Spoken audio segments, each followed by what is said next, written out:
Beginning of the 20th century saw the emergence of science and reason as the primary modes in which people analyzed the world around them. It appeared to have all of the answers. Explanations that science was providing the academic community inspired Christians to adopt modern approaches, such as the literary criticism and Darwinism, to interpreting their faith.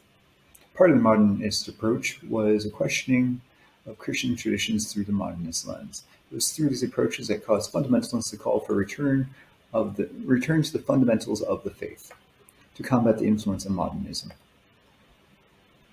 The use of literary criticism as a means of interpreting the Bible was rejected by fundamentalists because how could the inspired word of God fall in the same category as Moby Dick? Further worrying fundamentalists was the popularity of Charles Darwin's ideas and its influence upon modern Christianity. Modernists adopted Darwin's ideas to the creation stories, while fundamentalists saw the compromise as a rejection of man as God's special creation.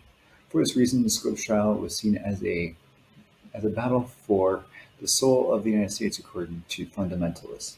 The cultural shift has resulted in scientific advancements and immigration in the United States, caused fundamentalists to worry that the apocalypse was approaching. The United States needs to return to the correct faith if it was to prevent the end of times. The fear of the end of times spurred fundamentalists towards politics as a way to protect the United States from the waves of Catholic and Jewish immigration from Eastern and Southern Europe. Adding urgency to the fundamentalist movement was the success of the Bolshevik Revolution in Russia. The emergence of the godless Soviet Union seemed to fulfill the end of times prophecies of an army from the north that would invade Israel to end at the end of times. The fear of a communist infiltration in the United States through the adoption of socialist policies and bigger governments caused fundamentalists to support political candidates that would support their cause and protect the United States from a communist takeover. Seeing Theodore Roosevelt as godless, fundamentalists supported Woodrow Wilson in 1913 because he was devout Presbyterian. Even though Wilson supported segregation himself and encouraged continued racial hierarchy in the United States, the fear of big government and communism took over the fundamentalist idea. In their battles against modernism, fundamentalists rejected social programs of Franklin Delano Roosevelt as a result of which could have alleviated the suffering of the Great Depression, as communist paranoia and fears that the end was near.